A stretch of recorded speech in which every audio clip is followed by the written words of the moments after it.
Hare Krishna, dear devotees. Before we read, let's invoke the blessing of the Lord. Please accept my humble obeisances. Please recite Om Namo Bhagavate Vasudevaya. Om Namo Bhagavate Vasudevaya. Om Namo Bhagavate Vasudevaya. Om Ajnanatimirandasya Jnananjanashalakaya Chakshurunmilitam Yena Tasmai Shri Gurve Namah Vanchakalpatarubhyasya Kripa Sindhubhayev Cha Patitanam Pavanebhyo Vaishnavebhyo Namo Namaha Ishvara Parama Krishna Satchidananda Vigraha Anadiradir Govindah सर्व कारण कारणम जय श्री कृष्ण चैतन्य प्रभु नित्यानंद श्री अद्वैता गदाधर शिवासदि गौर भक्तवृंद हरे Krishna Krishna Krishna Hare Hare Hare Ram Ram Ram Hare Hare. So dear devotees, we have been reading Srimad Bhagavatam, Canto 1, and Life and Precepts of Sri Chaitanya Mahaprabhu.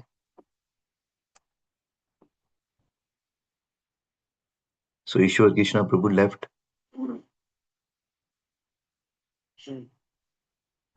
when the Lord was teaching Goswami about the devotional service. So I'll just read the last paragraph again, where Ishwar Krishna Prabhu left. The Lord taught the Goswami about devotional service, comparing it to a creeper, advised him to protect the bhakti creeper most carefully against the mad elephant offense against the pure devotees. In addition, the creeper has to be protected from the desires of sense enjoyment, monistic liberation, perfection of heart yoga system. They're all detrimental on the path of devotional service.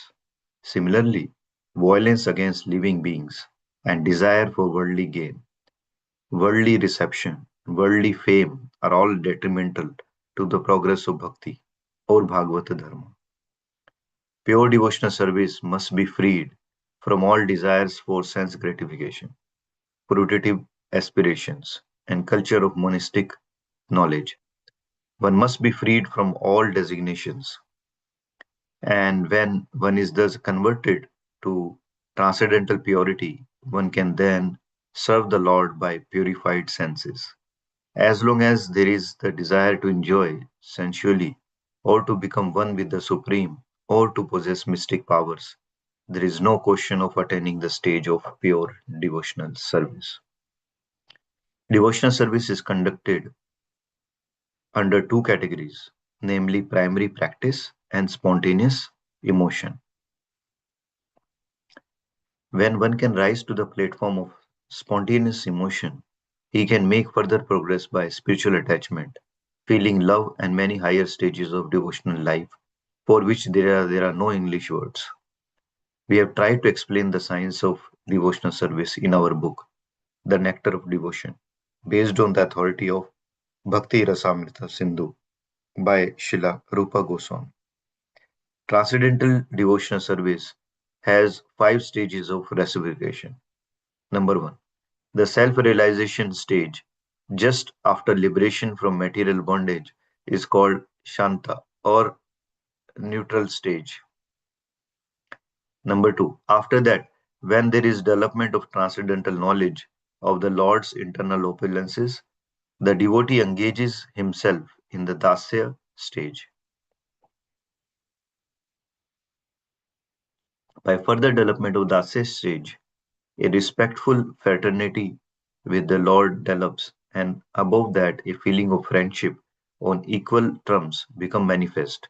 Both these stages are called Sakya stage or devotional service of friendship.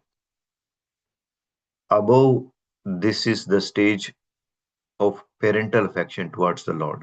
This is called Vatsalya stage.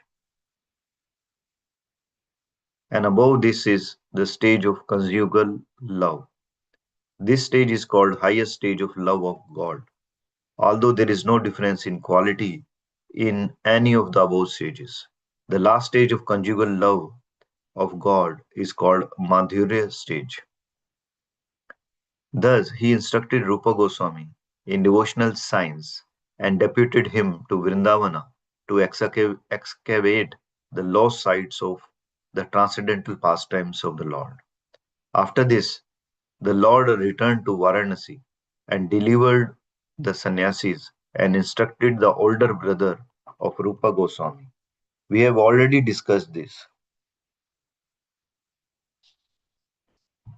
The Lord left only 8 shlokas of his instruction in writing, and they are known as Shishtastaka.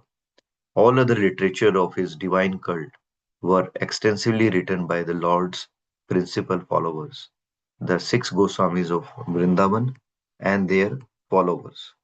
The cult of Chaitanya philosophy is richer than any other, and it is admitted and it is admitted to be the living religion of the day with the potency of spreading as Vishwa Dharma or universal religion. We are glad that the matter has been taken up by some enthusiastic sages like Bhaktisiddhanta Saraswati Goswami Maharaj and his disciples. We shall eagerly wait for the happy days of Bhagavata Dharma or Prema Dharma, inaugurated by the Lord Sri Chaitanya Mahaprabhu. The 8 shlokas completed by the Lord are glories to the Sri Krishna Sankirtana, which cleanses the heart of all the dust accumulated for years and extinguishes the fire of conditional life, of repeated birth and death. This is Sankirtana movement is the prime benediction for humanity at large because it spreads the rays of benediction moon. It is the life of all transcendental knowledge. It increases the ocean of transcendental bliss and enables us to fully taste the nectar for which we are always anxious. Number 2. O my Lord, your holy name alone can render all benediction to living beings, and thus you have hundreds and millions of names like Krishna Govinda. In these transcendental names, you have invested all your transcendental energies. There are not even hard and fast rules for chanting these names. O my Lord, out of kindness, you enable us to easily approach you by chanting your holy name. By but I am so unfortunate that I have no attraction for them. One should chant the holy number 3. One should chant the holy name of the Lord in a humble state of mind, thinking oneself lower than the straw in the street. One should be more tolerant than a tree, devoid of all sense of false prestige, ready to offer all respect to others. In such a state of mind, one can chant the holy name of the Lord constantly. Number 4. O Almighty Lord, I have no desire to accumulate wealth, nor do I desire beautiful women, nor do I want any number of followers. I only want your causeless devotional birth after birth. Number 5. O son of Maharaj Nanda, Krishna, I am your eternal servitor, yet somehow or other I have fallen into the ocean of birth and death. Please pick me up from this ocean of death and place me as one of the atoms of your lotus feet. Number 6. O my Lord, when will my eyes be decorated with tears of love flowing constantly when I chant your holy name? When will my voice choke up? And when will the hairs of my body stand on end at the recitation of your name? 7. O Govinda, feeling your separation, I am considering a moment to be like 12 years or more. Tears are flowing from my eyes like torrents of rain, and I am feeling all vacant in the world of in the world in your absence. Number 8.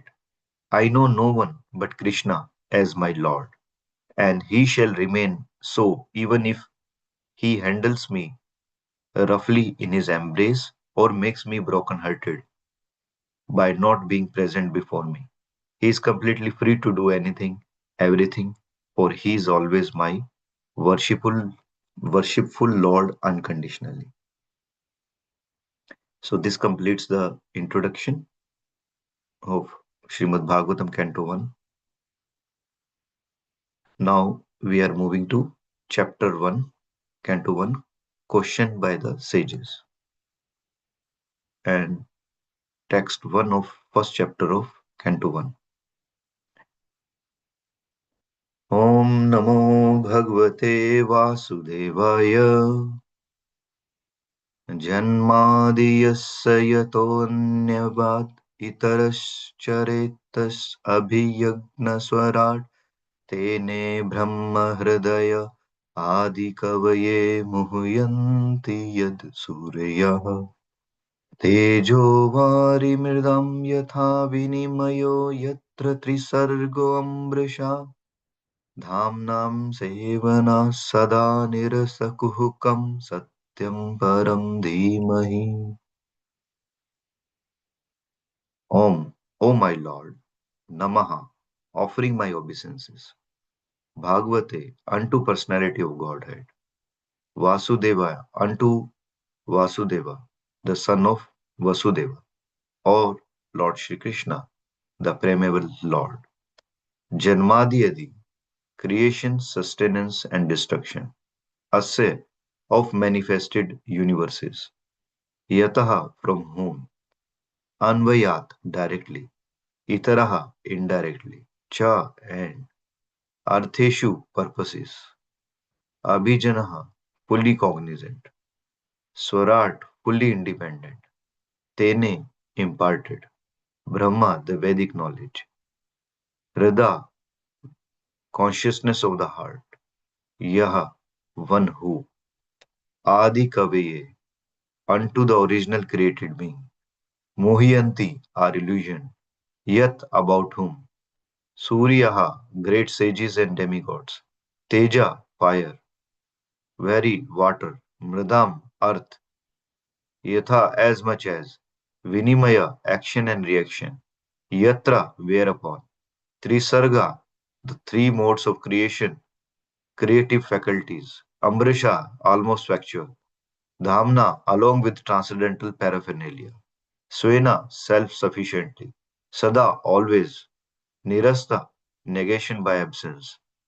Kuhukam, illusion. Satyam, truth. Param, absolute. Dhimahi, I do meditate upon. O my Lord, Shri Krishna, son of Vasudeva, O all-pervading personality of Godhead, I offer my respectful obeisances unto you. I meditate upon Lord Shri Krishna because he is the absolute truth and primeval cause of all causes of the creation, sustenance, destruction of manifested universes. He is directly and indirectly conscious of all manifestations, and he is independent because there is no other cause beyond him. It is he only who first imparted the Vedic knowledge unto the heart of Brahmaji, the original living being. By him, even the great sages and demigods are placed into illusion, as one is bewildered by the illusory representation of water seen in fire or land seen on water. Only because of him do the material universes temporarily manifested by the reactions of three modes of nature appear factual, although they are unreal. I therefore meditate upon him, Lord Shri Krishna, who is eternally existent in the transcendental abode, which is forever free from illusory representation of the material world. I meditate upon him, for he is the absolute truth. So this is the translation of first verse. So we'll stop here, and then tomorrow we'll read the purport of the first verse of the first chapter of Srimad Bhagavatam. Shrimad Bhagavatam की जय, शिला व्यास देव की जय, शिला प्रभुपाद की जय, शिला गुरुदेव की जय, गौर प्रेमानंद हरि बोल. So now we will read Srila Prabhupada Lilamrita. Next 15 minutes.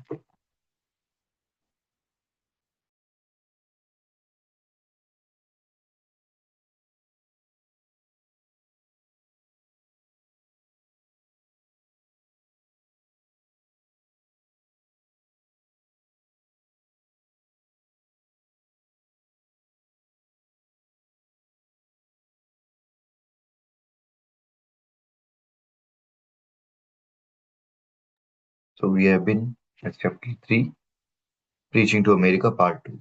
Srila Prabhupada ki jai. His Holiness Satsvarup Das Goswami Maharaj ki jai. Towards the end of the lecture, Srila Prabhupada began speaking of the farm. Now this place I see, although I have not seen all, it is a nice place. The Grastas may come here and have some cottage. Grow your own food, grains and vegetables. Have your own cow's milk. Get night's foodstuff and save time.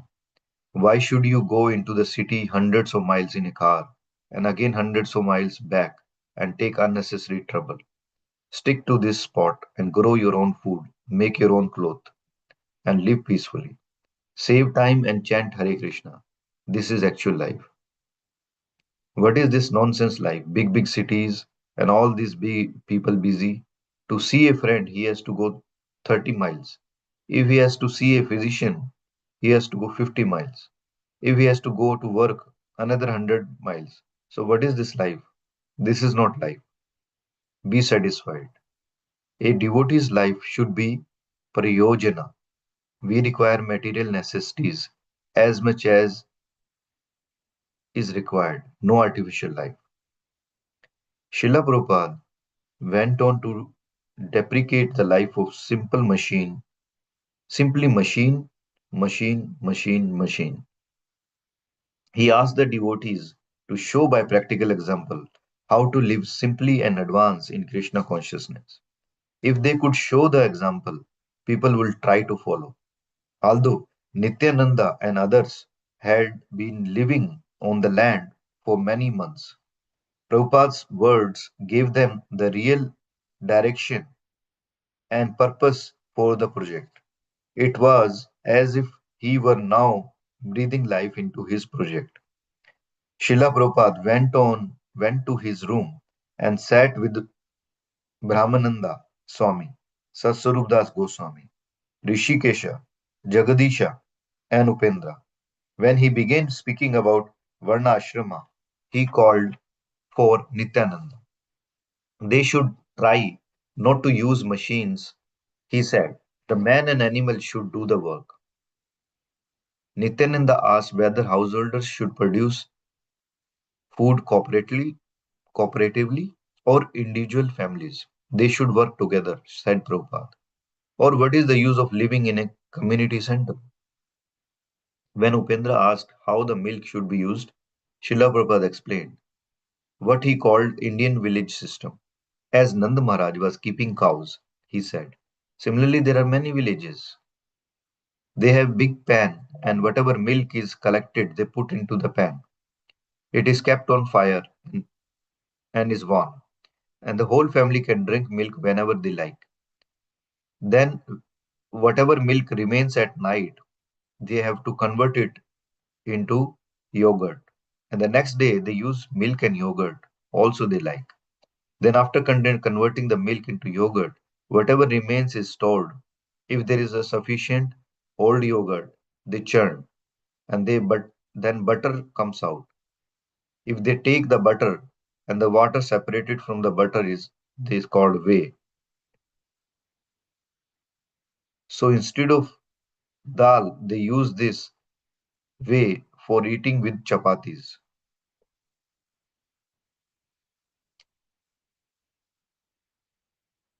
It will be very healthy and tasty. Meanwhile, butter they turn into ghee. There is not a single drop of waste. Srila Prabhupada said that everyone should take as much milk as necessary and that ghee could be used in ISKCON restaurants in the cities. Curd could also be used in the restaurant for making sandesha, rasagulla, and other dishes. Srila Prabhupada stressed that the farm be well organized, engage all classes of men, Brahmana, Kshatriya, Vaishya, and Shudras. No laziness or unemployment. Otherwise, he should otherwise he said, people will criticize that we are simply eating and sleeping and escaping. Nityananda asked whether they should immediately stop using farm machinery. We are not against machine, Prabhupada explained. You can utilize machine, But we should not allow others to be unemployed while we use the machine. This is the point. You can use the machine, but first thing is that everyone should be employed. If you have got so many, if you have got many men, then why should you engage the machine? Srila Prabhupada also explained that in Vedic culture, the Kshatriyas collected taxes and protected the citizens, while the Shudras worked in the fields or at trade. The women should cook, spin, weave, and take care of the milk products. The low class men, such as cobblers, who used the skin of dead cows, were allowed to eat meat,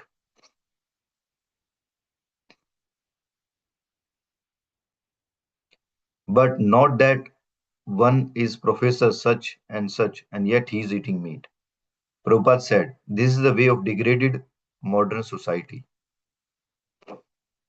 Teacher means Brahmana, and yet he is eating meat? How horrible. So do these things and organize. I can give you the idea, but I will not live very long. If you can carry it out, you can change the whole world. Especially if you can change America, then the whole world will change. Srila Prabhupada became emotional and tears came to his eyes. It is the duty, he said. Chaitanya Mahaprabhu has explained para upagara, save them. If it is not possible to save everyone, as many as possible. This is human life. This is Krishna consciousness, to save those who are in the darkness. Don't think, he said, Krishna consciousness is my profession. I am getting a living, food and shelter. That is just what the Indians are doing. Not like that. It is Paraupkara. That is Krishna consciousness. Then Krishna will be very much pleased. Krishna personally comes for giving this benefit to the people. And if you do, then how much Krishna will be pleased? Just like I'm traveling to my centers, and if I see that my students, my men, are doing a very nice, everything is going nice, how much pleased I will be. Then I can save my labors and now write books for the rest of my life. Similarly, if Krishna sees that you are on behalf of Krishna trying to save these rascals, then you will be very much pleased, Krishna. The Vaishnava's qualification is para dukha dukhi.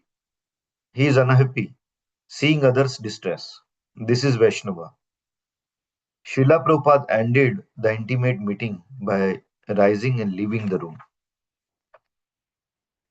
When Rishikesha mentioned that he was spending 2.5 hours to cook Srila Prabhupada lunch, Prabhupada said, you do not know how to cook. I will show you and do it in 1 hour. 1 hour? Said Rishikesha, almost in disbelief. This is amazing. Prabhupada then took off his shirt and entered the little kitchen of the Mississippi farm. While a crowd of devotees peered in through the open door, Prabhupada looked at his wristwatch and announced, it is now 12 o'clock. He used the same three-tired brass cooker he had brought to America in 1965. In the bottom section, he put moong beans, and water. In the middle section, he put rice. In the top, he arranged various cut vegetables, squash, peas, potatoes, cauliflower. Putting the cooker over a low flame, he then poured an inch of ghee into frying pan and placed it over flame.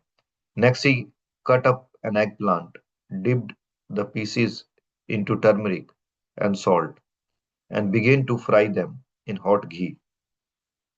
He mixed and kneaded dough and began rolling out chapatis.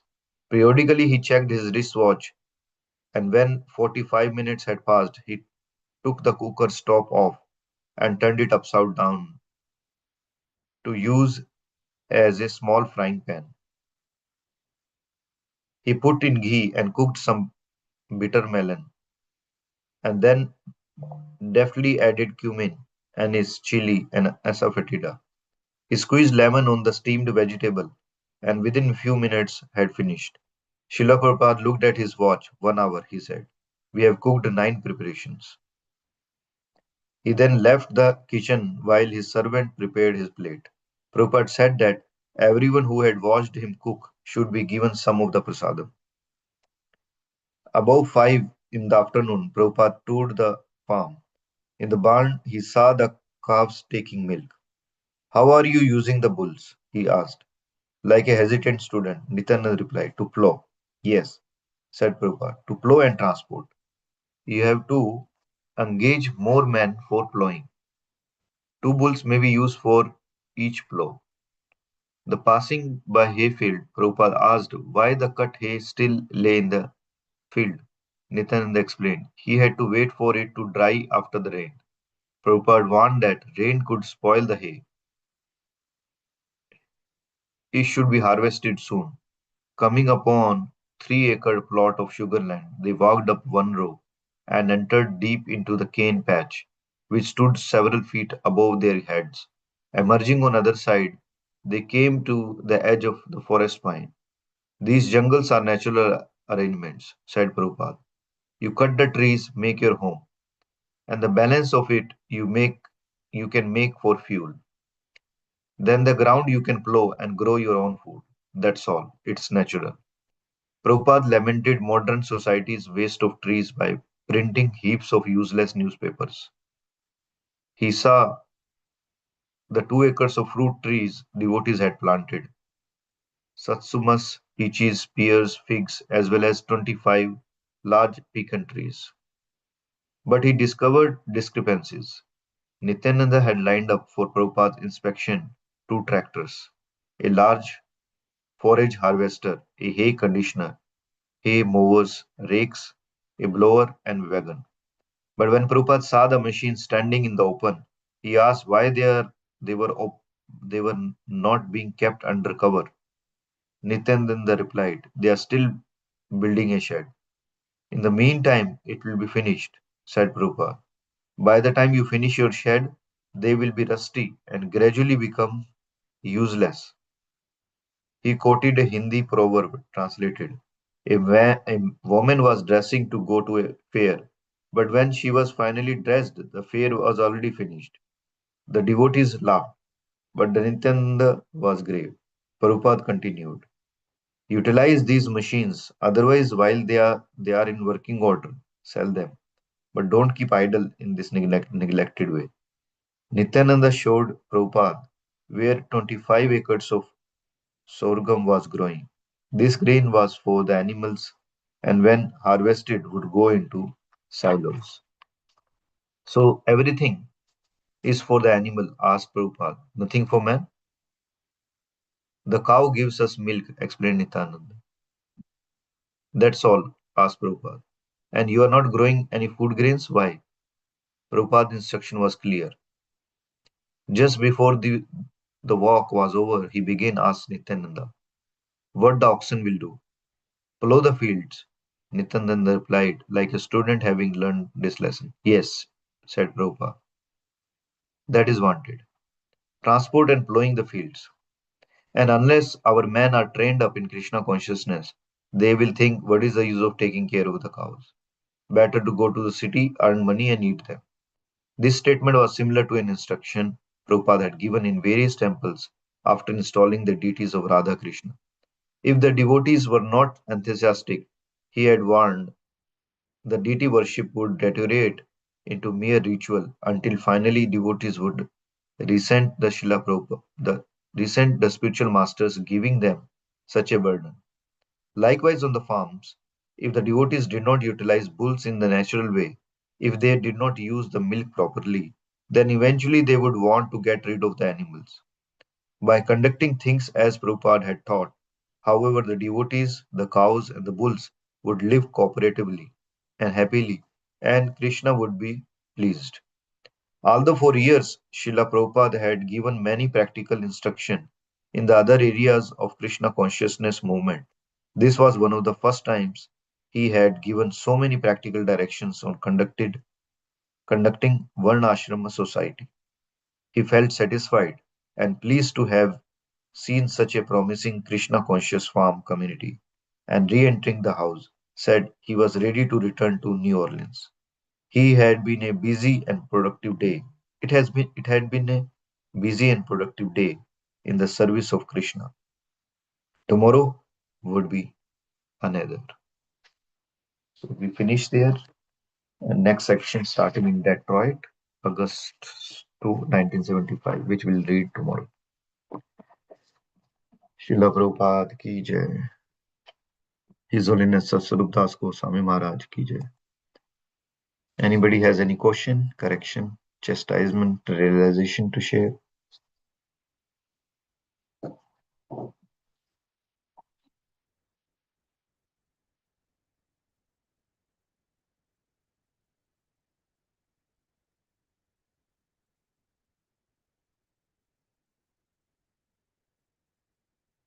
All right. So thank you, dear devotees, for listening to me. And please forgive me if I not recited properly. But Shikshastakam, what Chaitanya Mahaprabhu has given, is very potent actually. Each verse we should read and again because the more we read Shikshastakam, it will improve our chanting. So thank you, dear devotees.